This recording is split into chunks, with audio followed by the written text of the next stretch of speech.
Yo, what up everybody? It's your boy the Kryptonian saying here, bringing you a review for One Piece chapter 265. And I'm about to sound like a whore right now, but you know, Nami usually the bae, right? I read this chapter and I said, yo, Nico Robin is bae. I just keep flipping back and forth, man, you know, because Robin, man, good God, yo, the way she took out, I believe it's Genbo, the way she took him out.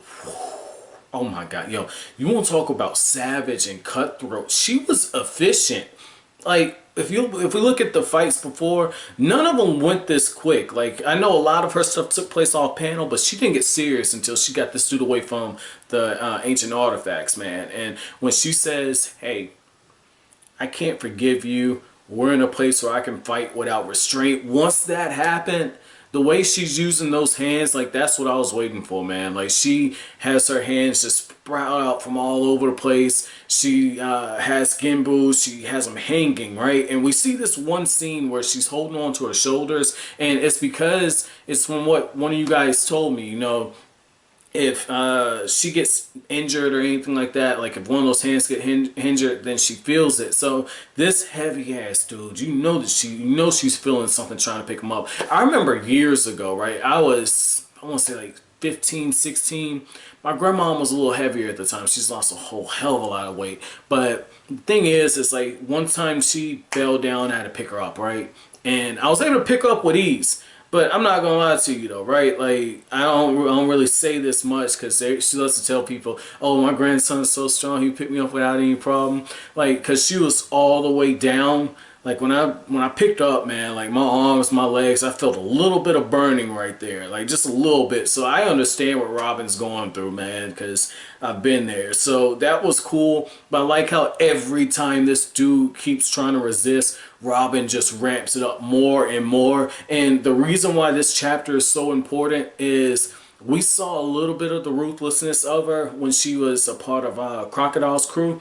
And we got a hint of how deadly she can be when we found out when she was so young that she had a bounty for taking out the Navy ships. But to know that this is what Robin is capable of, this is really, really good, man. Because every time this dude is talking, Robin ramps up the amount of force she uses. She's actually treating him like a police officer is supposed to treat people that they're trying to make seizures of, i.e. trying to arrest. Because what you want to do is if a person is shooting, then you're supposed to shoot back, obviously. But like if a person's just simply resisting, then you're supposed to use the next level of force up. So if they're hitting hard, you use the baton. If they have a weapon in their hands that's non-lethal, you use the taser. If they have a non-lethal weapon in their hands, no, not non-lethal weapon, but if they have a firearm in their hands or a knife, then you're supposed to use like the actual weapon. If they hit you,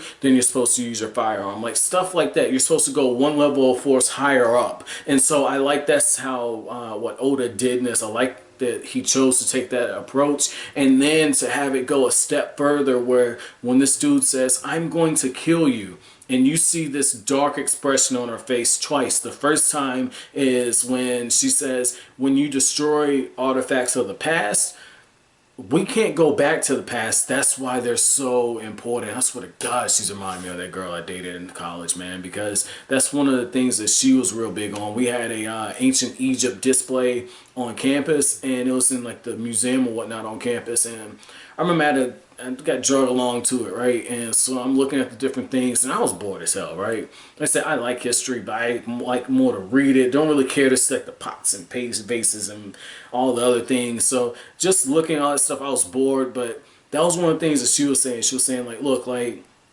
this stuff is really fascinating because you get to look at how people lived way back before we even thought about being conceived. You get to see how they lived and see how they created civilization before any of the stuff that we have. So people like that exist. So I like how Oda's just bringing a different element to what we're seeing. And just on a side note, I didn't forget any of the other stuff. You guys should know, if you're longtime viewers, I'm going to focus on the scene or scenes that really grabbed me, and a lot of times I'm going to put in some personal experiences with it, and then I'll touch on the other things. But The other stuff that happened in this chapter I thought was interesting is the fact that you have Zoro and Luffy, both of them are lost, and I like how everyone in that group has gotten a little bit of shine in the last few chapters. Like we saw Chopper trying to run to catch up, now we have Zoro and Luffy and Nico Robin, so that's cool.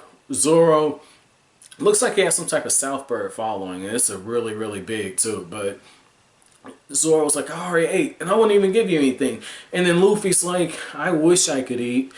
I'm underground, these trees are rotting, my backpack's up front, I really wish there was fruit. And I like how Luffy says, I bet everyone's already in El Dorado. I bet it's really beautiful, I bet because it's all covered in gold. And that's why I'm thinking Luffy is going to be the one who finds El Dorado. Because if you just look at everything, it just makes sense. Oda, now he had him speak it. You know, I said before a few chapters back, it was very interesting that Luffy was underground.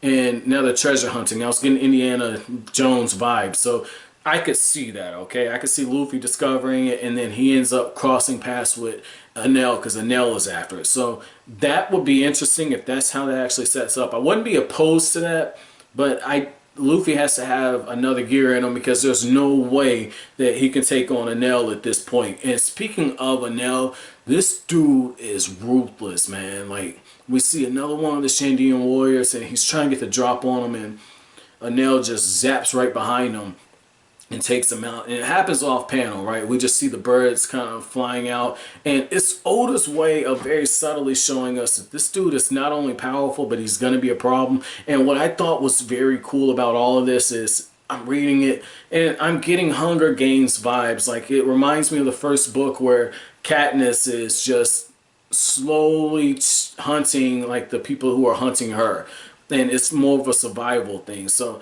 that I like what I see in that, man. Like, only difference is this dude is just straight ruthless. With Katniss, it was more self-defense, and in a few cases, like when she was thinking Peter betrayed her and everything, like she had to do what she had to do with the bee stings and everything. So like the hornets that came out the thing. So I can understand that angle, but Enel is just ruthless, and now it's down to 24. And I like how they point out that he's prophesied that it's only going to be 5 combatants, which I do remember. But the reason why I thought that was interesting is because the chapter opens up when we see Aisa, and basically she's freaking out because she has the mantra ability too, and she has it to the point where she can tell how many of the different team members are together. And it really gets under Nami's skin a little bit because she tells her, no, if there were 4 people together, I wouldn't be like this. But the problem is there's no more than 2 traveling together. They've been split up, and it really makes you wonder, is she gonna have something to do with the final showdown, or just getting to it? Because I don't feel like Oda would just throw that in unless he's saving this for hundreds of chapters later, okay? So unless he's setting up character development now for something much later on, I feel like there's going to be something in the I guess not moderate, but in the near future.